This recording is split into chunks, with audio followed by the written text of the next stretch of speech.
दूसरों को समझना बुद्धिमानी है, खुद को समझना असली ज्ञान। दूसरों को काबू करना बल है और खुद को काबू करना वास्तविक शक्ति है। जिसने संसार को बदलने की कोशिश की वो हार गया और जिसने खुद को बदल लिया वो जीत गया। सहारे इंसान को खोखला कर देते हैं और उम्मीदें कमजोर कर देती हैं। अपनी ताकत के बल पर जीना शुरू कीजिए और आपका खुद से अच्छा साथी और हमदर्द कोई और नहीं हो सकता।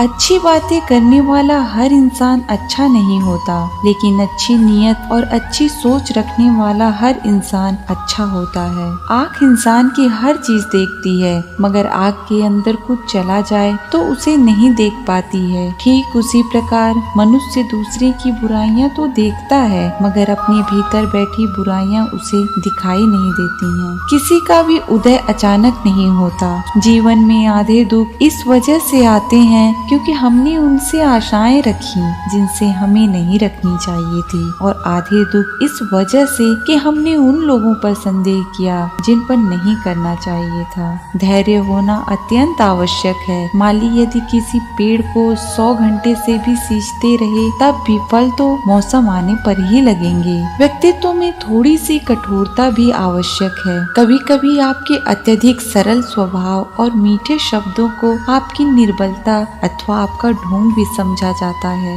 आपकी परिस्थिति बुरी नहीं है और ना ही आपका भाग्य, सिर्फ आपका समय थोड़ा कठोर है और वह भी स्थायी नहीं। तो फिर चिंता किस विषय की? मनुष्य क्रोध को प्रेम से, पाप को सदाचार से, लोभ को दान से और झूठ को सत्य से जीत सकता है। जीवन जीने के लिए मौन आवश्यक है, परंतु जब मर्यादा की हो तो शस्त्र उठाना अनिवार्य हो जाता है। सब्र और सहनशीलता कमजोरी नहीं बल्कि ऐसी ताकत है जो सब में नहीं होती। धरती पर जिस प्रकार मौसम में बदलाव आता है, ठीक उसी प्रकार जीवन में भी सुख दुख आता जाता रहता है। किसी को धोखा देना एक कर्ज है जो आपको किसी और के हाथों एक दिन जरूर मिलेगा। प्रहलाद जैसा विश्वास हो, भीलनी जैसी आस हो, द्रौपदी जैसी पुकार हो, मीरा जैसा इंतजार हो तो कृष्ण को आना ही पड़ता है।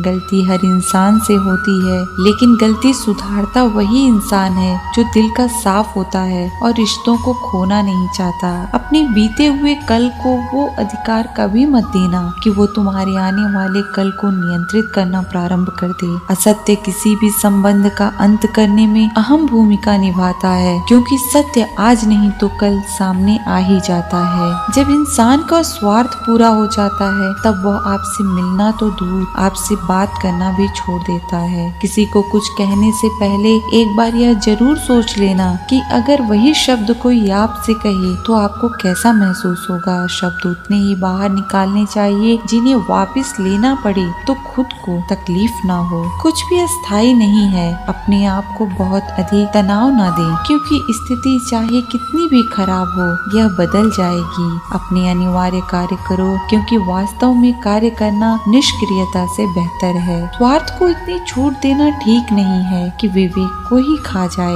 जिंदगी में एक ऐसा इंसान जरूर होना चाहिए वह जब हाल पूछे तो उसे सच बताया जा सके। धर्म चाहे जो भी हो, अच्छे इंसान बनो। हिसाब हमारे कर्मों का होगा, धर्म का नहीं। प्रभु की सबसे अच्छी प्रार्थना तब होती है जब हम प्रभु की अच्छाइयों के अनुरूप अपने आप को ढाल लेते हैं। दूसरों का भला करने वाला मनुष्य को ही हमेशा कष्टों का सामना करना पड़ता है, क्योंकि हमें फल देने वाले वृक्ष को ही पत्थर की मार देनी पड़ती है। उससे मत डरो जो वास्तविक नहीं है, न कभी था न कभी होगा। जो वास्तविक है वह हमेशा था और उसे कभी नष्ट नहीं किया जा सकता। जिस मनुष्य के हृदय में सच्ची मानवता हो उसकी सोच हमेशा यही होगी कि मुझे मिला हुआ दुख किसी को नहीं मिले और मुझे मिला हुआ सुख सबको मिले। अच्छे समय से ज्यादा अच्छे इंसान के साथ रिश्ता रखो। अच्छा इंसान अच्छा समय ला सकता है, अच्छा समय अच्छा इंसान नहीं ला सकता। अगर आपको झुकना है तो किसी के विनम्रता के आगे झुकें, किसी के शक्ति के आगे, रूप के आगे और धन के आगे तो बिल्कुल भी मत झुकना।